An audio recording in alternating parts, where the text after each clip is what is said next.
Hello friends, welcome to banking today channel. इस video के first part में PNB के स्टाफ वेलफेयर बेनिफिट्स के इम्पॉर्टेंट पॉइंट्स के बारे में बताया गया है और इस वीडियो में हम आगे के और भी जो इम्पॉर्टेंट रिम्बर्समेंट्स और बेनिफिट्स हैं उनके बारे में डिस्कस करेंगे। तो यदि आपने फर्स्ट पार्ट को नहीं देखा हुआ है तो प्लीज़ पहले फर्स्ट पार्ट को देख लीजिए, उसके बाद इस वीडियो को देखिएगा। फर्स्ट पार्ट के वीडियो का लिंक नीचे डिस्क्रिप्शन में दिया हुआ है, आप चाहें तो वहाँ से भी देख सकते हैं। तो चलिए शुरू करते हैं। Compensatory leave to officers for working on Sundays holidays. जो ऑफिसर संडे या हॉलीडेज के दिन काम करते हैं उनको उसके स्थान पर एक दिन का कॉम्पेंसेटरी ऑफ दिया जाता है। जो ऑफिसर्स सीटीएस, ईसीएस, आरटीजीएस या स्विफ्ट के काम के अलावा अदर काम के लिए आते हैं या फिर आरबीआई या गवर्नमेंट डायरेक्शंस के हिसाब से काम करने आते हैं, उनको स्केल 3 तक के ऑफिसर्स को यदि 4 घंटे तक काम करते हैं तो हाफ डे डाइम अलाउंस दिया जाता है। और जो ऑफिसर्स बैक ऑफिस काम के लिए आते हैं सीटीएस, ईसीएस, आरटीजीएस या स्विफ्ट के लिए या फिर आरबीआई गवर्नमेंट डायरेक्शंस के हिसाब से काम करने आते हैं तो उनको पर डे 2000 रुपये का कॉम्पेंसेशन दिया जाता है। इसके अंतर्गत कॉम्पेंसेशन या फिर कॉम्पेंसेटरी ऑफ के लिए कुछ अदर कंडीशंस होते हैं बैंक के, उसके अकॉर्डिंगली जो है अवेल किया जाता है। पीएनबी का लगभग 19 हॉलीडे होम्स हैं पूरे इंडिया में अच्छे अच्छे जगहों पर, जिसे अपने स्टाफ्स चाहे वो वर्किंग हो या फिर रिटायर्ड उनके लिए अवेलेबल कराया जाता है। जो स्टाफ्स हॉलीडेज़ के लिए जाते हैं, जहाँ जहाँ हॉलीडे होम्स है वहाँ पर उनको बहुत ही नॉमिनल चार्जेस पे जो है ये रूम्स उनको अवेलेबल कराया जाता है।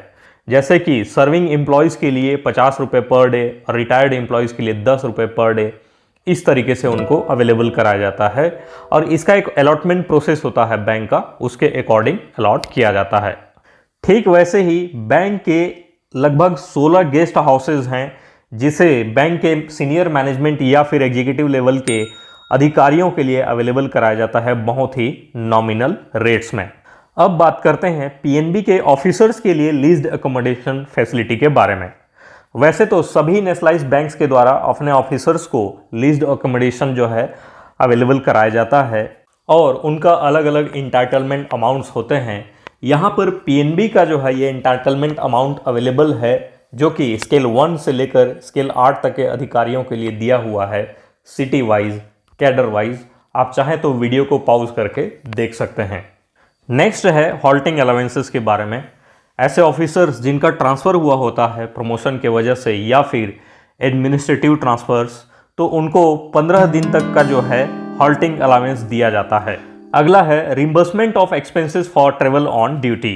ऐसे ऑफिसर्स जिनके स्वयं के नाम पे कोई व्हीकल नहीं होती है उनको जो है मॉनेटरी बेनिफिट्स दिया जाता है, मॉनेटरी लिमिट दिया जाता है, जिसको यहाँ पर कार और 2 व्हीलर का अलग अलग दिया हुआ है स्केल वाइज और एरिया वाइज। वीडियो को पॉज करके आप देख सकते हैं। और वहीं पर जिनके स्वयं के नाम पे गाड़ी होती है और बैंक के ऑफिशियल पर्पज़ के लिए यूज़ करते हैं उनको पेट्रोल का लिमिट दिया जाता है। तो यहाँ पर कैडर वाइज जो है कार और 2 व्हीलर दोनों के लिए पेट्रोल का लिमिट दिया हुआ है और पर मंथ उनके गाड़ी व्हीकल्स के लिए जो मेंटेनेंस चार्जेस दिए जाते हैं वो भी यहाँ पर मेंशन है। यहाँ देख सकते हैं कि स्केल 3 ऑफिसर को 95 लीटर्स का पेट्रोल लिमिट इंटाइटलमेंट है, वहीं पर स्केल 2 डिप्टी मैनेजर और स्केल 1 ब्रांच मैनेजर को 60 लीटर्स पेट्रोल लिमिट इंटाइटलमेंट है और स्केल 1 ऑफिसर्स को 2 व्हीलर का 40 लीटर का इंटाइटलमेंट है और स्पेशल असिस्टेंट क्लरिकल सब स्टाफ्स का भी 25 लीटर, 19 लीटर और 12 लीटर का इंटाइटलमेंट है। और स्केल 4 ऑफिसर्स जिनकी खुद की कार होती है उनको मेट्रो सिटीज़ में 135 लीटर का इंटाइटलमेंट और अदर एरियाज़ में 120 लीटर का इंटाइटलमेंट होता है। और स्केल 4 ऑफिसर्स जिनका स्वयं का कोई व्हीकल नहीं होता है उनको मेट्रो सिटीज़ में 2400 रुपये और अदर एरियाज़ में 1900 रुपये का मॉनेटरी लिमिट इंटाइटलमेंट होता है। अगला है ऐसे एम्प्लॉयज़ जिनकी मृत्यु बैंक के सर्विस के दौरान हो जाती है, उनके फ्यूनरल एक्सपेंसेस के लिए इमीडिएट रिलीफ के तौर पे 20,000 रुपये दिया जाता है उनके फैमिली मेम्बर्स को। अगला है बैंक के ऐसे एम्प्लॉयज़ जिनकी मृत्यु सर्विस काल में हो जाती है और उनका सर्विस 5 साल से अधिक हो तो उनके फैमिली मेम्बर को फाइनेंशियल एड के तौर पे यदि ऑफिसर की मृत्यु हो जाती है तो 1.5 लाख रुपए, क्लरिकल की मृत्यु हो जाती है तो 80,000 रुपये और सब स्टाफ की मृत्यु हो जाती है तो 50,000 रुपये दिया जाता है। अगला है compensation to bank employees who are killed in bank robberies terrorist incidents. मतलब कि बैंक रॉबरीज में या फिर बैंक में कोई टेररिस्ट अटैक की वजह से किसी एम्प्लॉय की मौत हो जाती है तो उनको बैंक की तरफ से जो फाइनेंशियल एड दिया जाता है ऑफिसर्स के मृत्यु पर 20 लाख रुपए और क्लरिकल सब स्टाफ के मृत्यु पर 10 लाख रुपए का। और इसके साथ साथ डिसीज्ड बैंक एम्प्लॉय के बच्चों की पढ़ाई ग्रेजुएशन तक के खर्चे बैंक वहन करता है और वहीं पर फैमिली के एक मेंबर को कंपेशनेट ग्राउंड पर एम्प्लॉयमेंट दी जाती है। और डिसीज्ड बैंक एम्प्लॉय का यदि कोई हाउसिंग लोन आउटस्टैंडिंग हो तो उसे उनके फैमिली मेंबर जिनको एम्प्लॉयमेंट दी गई है उनको ट्रांसफ़र किया जा सकता है।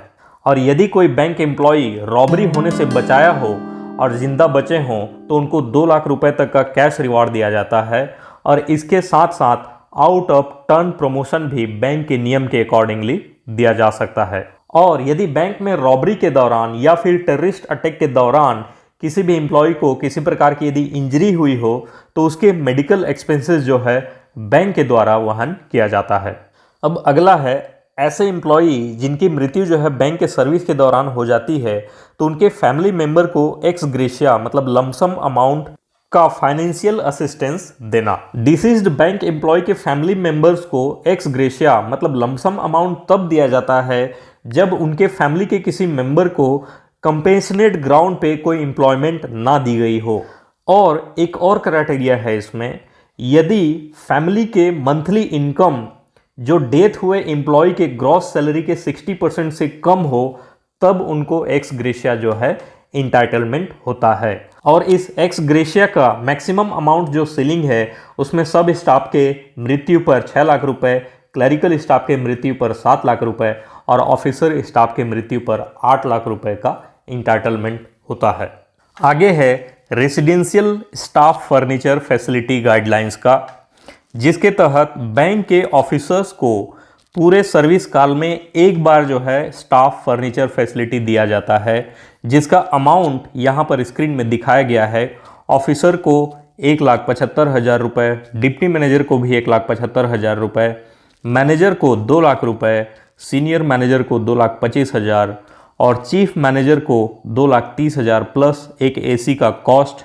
और एसी का जो कॉस्ट होगा मैक्सिमम 35,000 तक लिया जाएगा।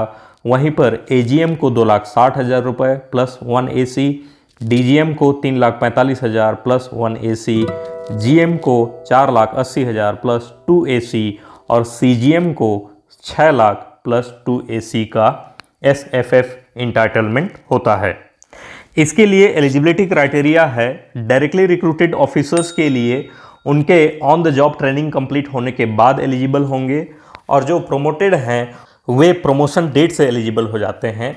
और इसकी रिकवरी बहुत ही नॉमिनल चार्जेस से किया भी जाता है। और बैंक ऑफिसर के द्वारा खरीदे गए फर्नीचर की यूजफुल लाइफ जब कंप्लीट हो जाती है तब उसे राइट ऑफ कर दिया जाता है। अगला जो स्क्रीन पे दिखाया जा रहा है वो है टेलीफोन, मोबाइल फ़ोन या मोबाइल हैंडसेट के पॉलिसी के बारे में। तो यहाँ पर स्केल 1 से लेके स्केल 8 तक के अधिकारियों के लिए मोबाइल का कॉस्ट जो है, जितना इंटाइटलमेंट है, जितना अप्रूव्ड लिमिट है वो दिया हुआ है और उनका combined limit for mobile, landline या इंटरनेट के लिए भी है। तो उसे आप वीडियो को पॉज करके देख सकते हैं। आगे है बैंक के सीनियर मैनेजमेंट एम्प्लॉयज़ को बैंक के द्वारा दिए जाने व्हीकल्स के बारे में। तो इसमें स्केल वाइज मतलब एलडीएम से ऊपर तक के अधिकारियों को एजीएम, डीजीएम, जीएम, जेडएम या सीजीएम इन सभी को अलग अलग कॉस्ट के व्हीकल्स प्रोवाइड किए जाते हैं, जिसका कॉस्ट जो है राइट साइड में एक शोरूम प्राइस दिया हुआ है, उसके अनुसार उनको व्हीकल प्रोवाइड किया जाता है। और इसके साथ साथ इनके गाड़ियों के रिपेयरिंग के लिए भी हाफ ईयरली बेसिस पर 20,000 रुपये तक का इंटाइटलमेंट है। और साथ ही पार्किंग चार्जेस भी बैंक के द्वारा दिया जाता है। अब लास्ट में बात करते हैं charges on credit card of staff.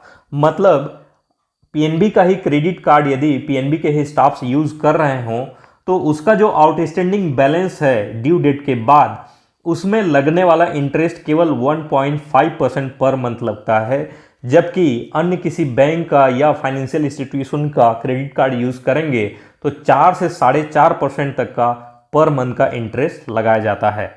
तो फ्रेंड्स, ये था 2 पार्ट में पीएनबी के staff welfare benefits. I hope यह वीडियो आप लोगों को इन्फॉर्मेटिव लगा हो। तो वीडियो को लाइक ज़रूर करें और शेयर भी कीजिए और कमेंट करके भी बता सकते हैं। और बैंकिंग टुडे चैनल को यदि आपने अभी तक सब्सक्राइब नहीं किया है तो प्लीज़ अभी सब्सक्राइब कर लीजिए, ताकि आने वाले हमारे सभी वीडियो के अपडेट्स आप तक पहुंचता रहे। तब तक के लिए धन्यवाद।